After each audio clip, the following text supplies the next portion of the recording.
इधर दिल्ली में आम आदमी पार्टी के नेताओं की मुश्किलें लगातार बढ़ती जा रही हैं। दिल्ली के ओखला से विधायक अमानतुल्लाह खान के खिलाफ गैर जमानती वारंट जारी करने के लिए ईडी ने कोर्ट का दरवाजा खटखटाया है।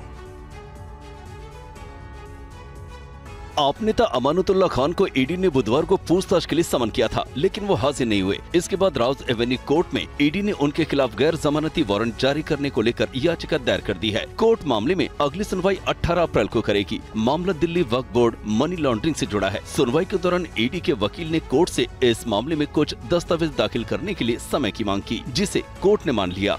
2 दिन पहले ही ईडी की शिकायत पर अमानतुल्लाह खान को समन जारी कर राउज एवेन्यू कोर्ट ने 20 अप्रैल को पेश होने का आदेश दिया। इस तारीख पर उन्हें कोर्ट के सामने पेश होना होगा। ईडी का आरोप है कि अमानतुल्लाह ने अपने कार्यकाल के दौरान तय नियमों और सरकारी दिशा निर्देशों का उल्लंघन करते हुए 32 व्यक्तियों की गैर कानूनी रूप से भर्ती की। इस मामले में आप नेता के 3 सहयोगियों जीशान हैदर, दाऊद नासिर और जावेद इमाम सिद्दीकी सहित 5 लोगों के खिलाफ ईडी ने चार्जशीट दायर की थी, जिन्हें नवंबर 2023 में विधायक के परिसरों पर छापे के दौरान गिरफ्तार किया गया था। उन पर ये भी आरोप है कि अमानतुल्लाह खान ने अग्रिम जमानत याचिका दायर करके एक गवाह से एक आरोपी के रूप में अपनी भूमिका साफ कर दी है।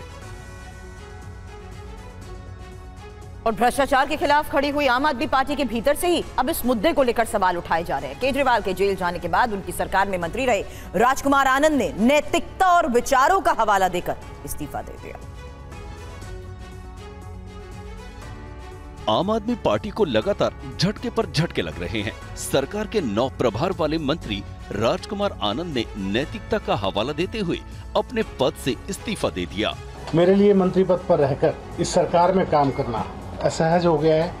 मैं अब इस पार्टी, इस सरकार और अपने मंत्री पद से इस्तीफा दे रहा हूं, क्योंकि मैं इन भ्रष्ट आचरणों में अपना नाम नहीं जुड़वाना चाहता। राजकुमार आनंद के इस्तीफे के बाद आम आदमी पार्टी भी हैरान है। आपका दावा है कि 12 अप्रैल को राजकुमार आनंद को ईडी का नोटिस मिला था, इसलिए उन्होंने दबाव में पद छोड़ दिया कि भारतीय जनता पार्टी इस देश की वो आपराधिक पार्टी है जो देश भर में इस प्रकार का गुंडागर्दी का आचरण कर रही है।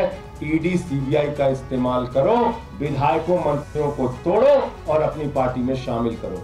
केजरीवाल सरकार के मंत्री के इस्तीफे से बीजेपी को आपके खिलाफ हमले का नया हथियार मिल गया है। और अब बात संदेश खाली मामले की। पश्चिम बंगाल का संदेश खाली मामला, जिसे कोर्ट ने सीबीआई को केस सौंपने का आदेश दिया है, इसे बीजेपी अपनी बड़ी कामयाबी मान रही है। एक लंबे अंतराल से ममता बनर्जी संविधान को नहीं बल्कि शेख शाहजहां का संरक्षण करती आई।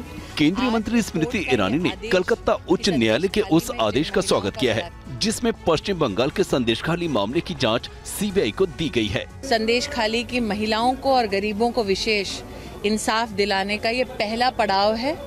भारतीय जनता पार्टी पश्चिम बंगाल की इकाई ऐसे परिवारों को न्याय दिलाएगी, ये मेरा विश्वास है। कोर्ट का मेरे ओर से मैं बहुत बहुत आभार व्यक्त करना चाहती हूँ कि उन्होंने संविधान के संरक्षण हेतु ये निर्णय लिया। शेख शाहजहां को बचाने वाली ममता बंदोपाध्याय को अब जनता के सम्मुख जवाब देना पड़ेगा। आपको बता दें कि तृणमूल कांग्रेस के पूर्व नेता शाहजहां शेख को संदेशखाली में यौन उत्पीड़न और जमीन हड़पने के मामले में मुख्य आरोपी बनाया गया है। बहरहाल, राशन वितरण घोटाला मामले की जांच के तहत 5 जनवरी को इलाके में छापेमारी के लिए पहुंचे अधिकारियों पर हमले को लेकर शाहजहां को गिरफ्तार किया गया था। और उत्तर मुंबई सीट से कांग्रेस ने अब तक अपने प्रत्याशी के नाम का ऐलान नहीं किया। वहीं बीजेपी प्रत्याशी पीयूष गोयल जोर शोर से प्रचार में जुटे हुए हैं।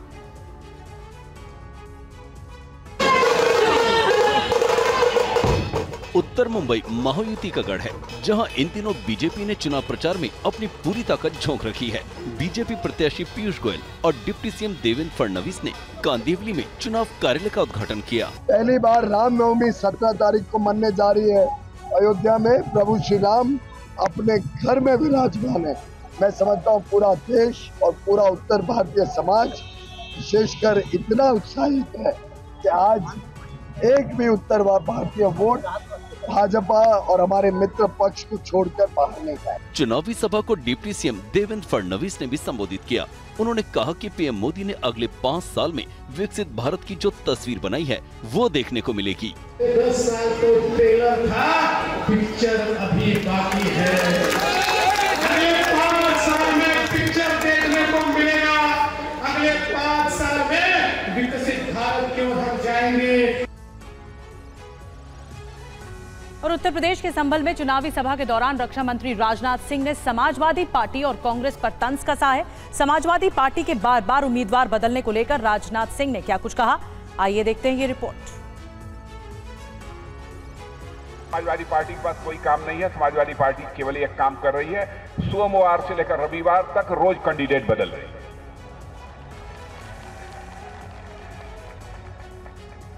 ये सच्चाई है कि नहीं?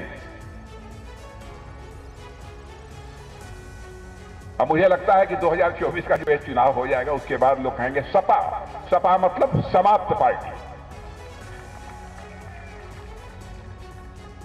अब कांग्रेस के बारे में चुनाव के बाद लोग पूछेंगे, आगे के जो भी नौजवान होंगे, कौन कांग्रेस?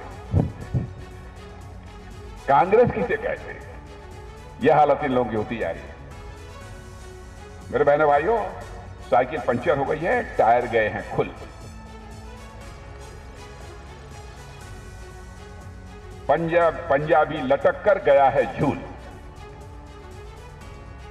अब देश में खिलेगा केवल कमल का फूल।